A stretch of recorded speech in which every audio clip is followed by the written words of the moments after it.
Good evening, welcome back to another video on the channel. So we had many major shocks in the last 16 of the women's draw. The exits of Coco Gauff, Emma Raducanu, Danielle Collins means we are left with a wide open Wimbledon.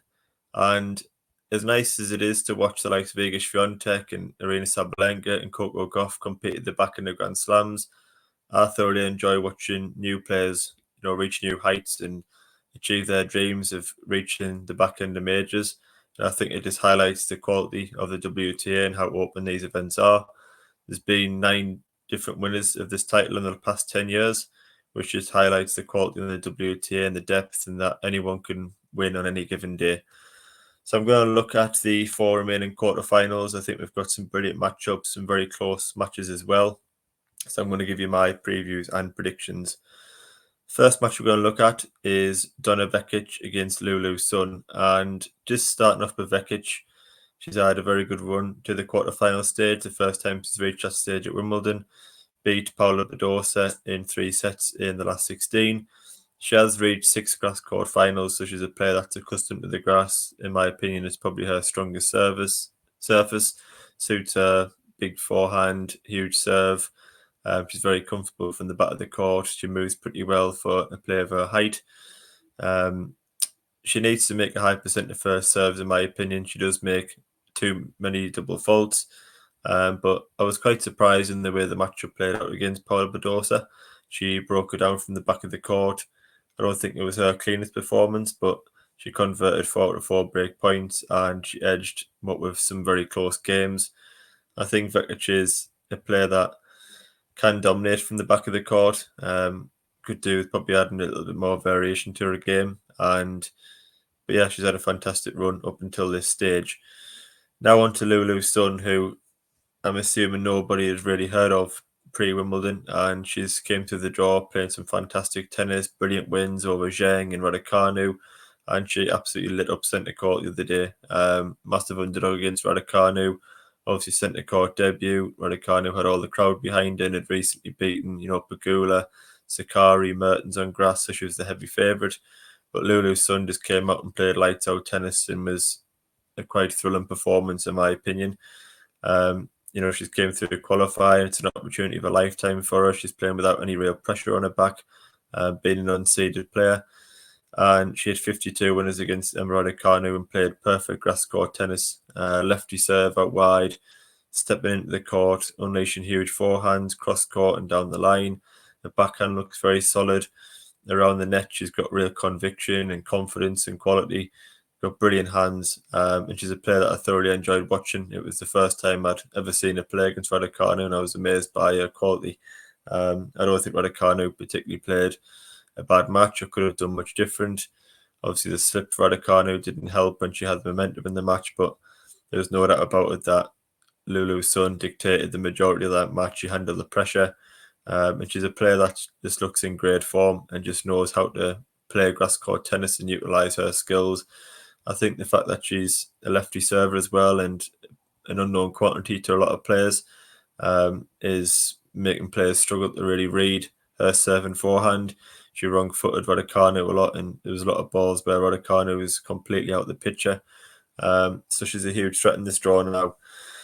In terms of match prediction, I think, as I mentioned there, with Sun's lefty serve, the amount of clean winners that she hits, and net play, the fitness, against Raducanu, and it went one set apiece. You were wondering whether Sun would fade fitness-wise, having come through qualifying and not reach the back end of majors.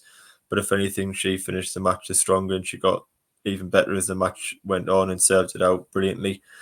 Can she back it up? I guess that's the real question. When you win on centre court against Raducanu, it's a case of can you produce another performance like that?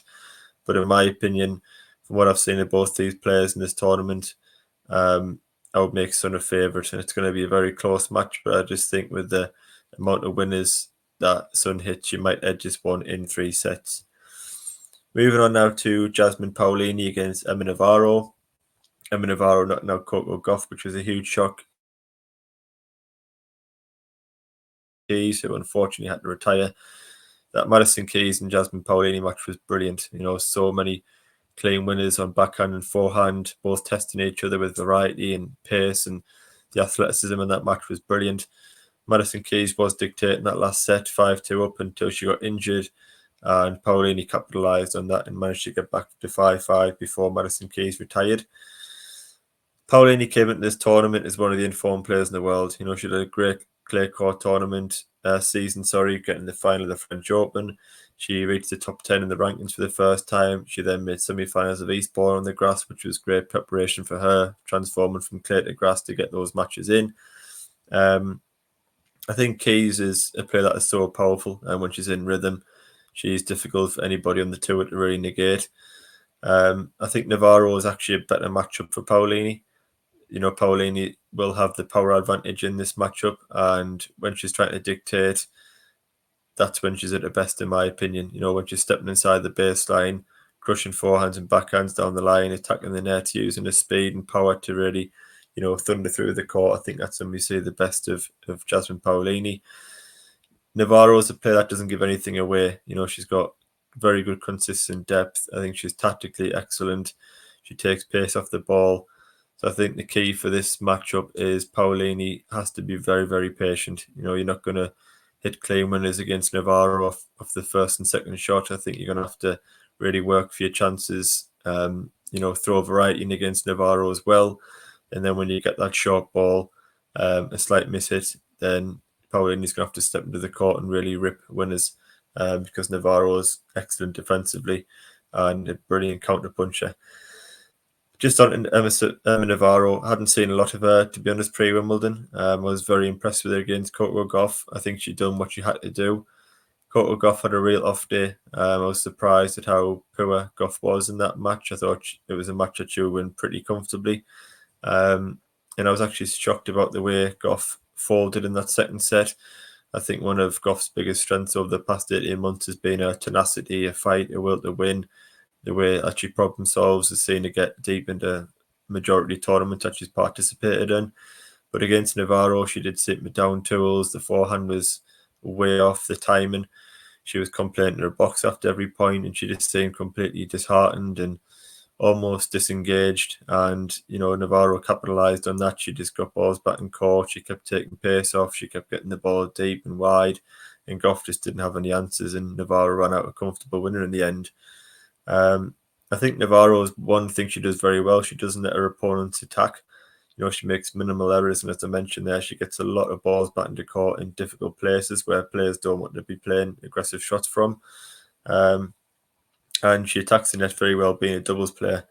She'd done that a lot against Gauff. I think that was a great switch up that she'd done, attacking the net with real conviction, and she was outclassing Gauff around the net with volleys and drop shots. Navarro's also incredibly fit. She's level-headed. She never got carried away with the momentum that she had in that Gauff match. She never got over-emotional or really celebrated. I think she's just head down, job done, move on to the next match. And she's a player that I think knows her own game very well. She knows her strengths, and she broke down Gauff mentally. So it was a great win for Emma Navarro. Prediction-wise, the question for me here is it's almost Paolini's attack against Navarro's defence and variety. Whether Paolini can consistently hit through Navarro and be patient enough to attack the right balls. I think if this match was, a year, 2 years ago, then I would have favoured Navarro's defence. But Paolini's been playing brilliant tennis for the past 3 or 4 months. As I said, reaching the final of the French, semi-final of Eastbourne, now quarterfinals of Wimbledon. I would trust Paolini's game to be a little bit too much and have a little bit too much firepower for Emma Navarro. So I'm going to go Paolini to win 3 sets, which I think will be a great match. Third up, we have Elena Rybakina against Elina Svitolina. Rybakina is the only previous Wimbledon champion left in the draw. She's pretty much cruised through to this point, but I don't think she's played still the best tennis. Hasn't had a great 2024, retired from a match pre-Wimbledon, which wasn't great preparation, didn't get as much match time on the grass as she probably would have liked. But with Swiatek, Sabalenka, Gauff, Collins, Rybakina, Jabeur all out, it's a huge opportunity for Elena Rybakina. On paper, she should be winning this title now, but we're seeing that many upsets and great performances from underdogs. You can never write off anybody. I think the match against Kalinskaya was going to be very tough. Kalinskaya raced an early lead. I thought Rybakina looked pretty nervous. She didn't serve well at the start of the match. Her forehand was very erratic. She was missing by a long way. And then Kalinskaya got the unfortunate, looked like a muscle injury in her arm. And once your service rhythm goes and you can't really power through the ball, then you're on a hide and nothing really against Rybakina, who can just eat short balls alive. As the match went on, I thought Rybakina settled into it well. Her backhand and return were very strong. She looked to be very aggressive on the first and second shot, which is when we see Rybakina at her best, really dictating rallies and stepping into the court. But the Kalinskaya injury did ruin what I think was going to be a good match. Rybakina is yet to be really tested in this tournament. If she plays how she did in the 2022 Wimbledon when she won the title, that she will win this title. I don't think there's anyone in this draw that can really stop or mix it with Rybakina on her best day. But we haven't seen that level yet in 2024 or in this tournament. So there's a few question marks still around Rybakina, in my opinion. I wouldn't make her as heavy a favourite as some people are. Moving on now to Elena Svitolina, who has only dropped one set at this Wimbledon so far. Obviously beating Onjabeur was a fantastic win, and beat Wang today, who was a first-time last 16 qualifier.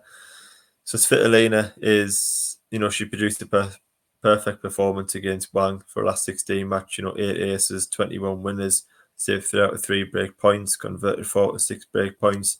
So she was just ultra consistent, efficient, and got the job done in double quick time, which is always great to get on and off court as soon as possible, going into the back end of Grand Slams.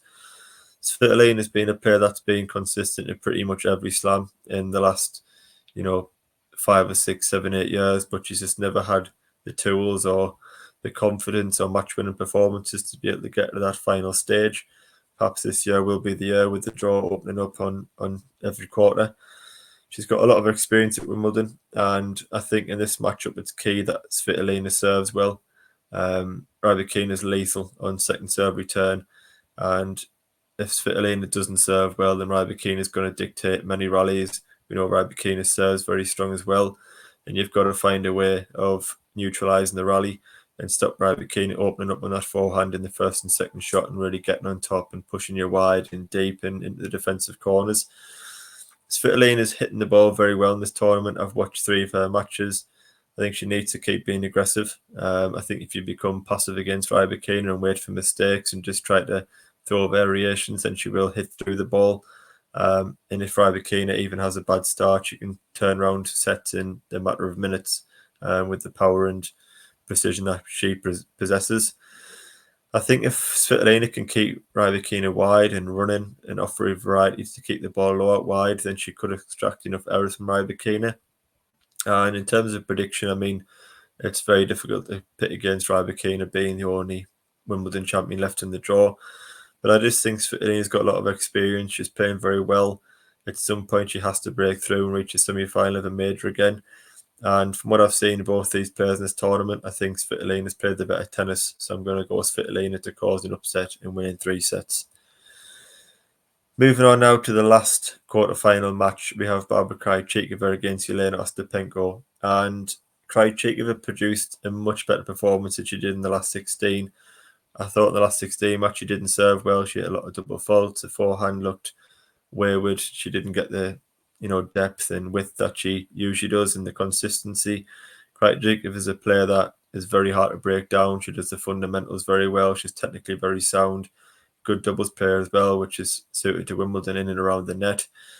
Today she served incredibly well against Danielle Collins. The forehand was great as well. She extracted a lot of errors from the Collins forehand in particular, in my opinion, with the consistent depth. And the scoreline of the match was very deceiving. The first set, I think Collins saved 8 or 9 break points, whereas Krejcikova was holding serve with ease. And Krejcikova was just very solid in that match. She never really looked like losing it. And she was very difficult to break down for Danielle Collins, who did suffer with an injury in the second set, but I don't think it made a difference to the result. Krejcikova was always in control and constantly on the verge of breaking Danielle Collins' serve, who actually served very well under pressure. Moving on now to Elena Ostapenko, who put in probably performed of the tournament so far on the women's side, in my opinion, against Putintseva, who was coming into this tournament on the back of winning in Birmingham. She'd reached the last 16 in pretty comfortable fashion. It was dubbed a 50-50 match, but Ostapenko just blew her away, as we've seen her do a number of times in the past few years. We know with Ostapenko that she can turn up and put a performance in that says, I'm here to win the title. And it was just pure ball striking from minute 1 to, minute by the match finished. And whether it was serve, return, forehand, backhand, it was one of them days where everything just comes off. She was 5-0 up in about 15 minutes. And Putintseva tried to have a straight shootout with Ostapenko, and it was one of those days where, you're going to have very little success with the way that Ostapenko was striking the ball from, as I say, ball 1 to the very end of the match. And Ostapenko is dangerous in any draw. She can out-hit anyone when she's clear-minded, focused, got a game in check. Then she's a player that can blow anybody off the court on any given day. And in terms of match prediction for this one, you can see the head-to-head there heavily favours Ostapenko already, 5-2. She's striking the ball so well. Look at the amount of games she's lost so far. Just 15 games in 4 rounds is I think close to a Wimbledon record I was reading before this video. And I don't think Krejcikova offers quite enough variations or has the power to mix it with Ostapenko. So I'm going to go with Ostapenko to win this in straight sets. So thank you for watching. I hope everyone's enjoying Wimbledon. If you would leave a subscription on the channel, it would be much appreciated. I did mention yesterday that I would love to work in tennis media one day. I do this YouTube channel to just improve my skills and give my opinions on the game, and never claim to be an expert. Just give my opinions. I love watching tennis. I love analysing the sport and trying to correctly predict Grand Slam matches. And if you do enjoy the content, I would love to hear what you think of the tournament so far, and drop a subscription to make sure you don't miss any more videos. So thank you for watching, and I will see you on the next one.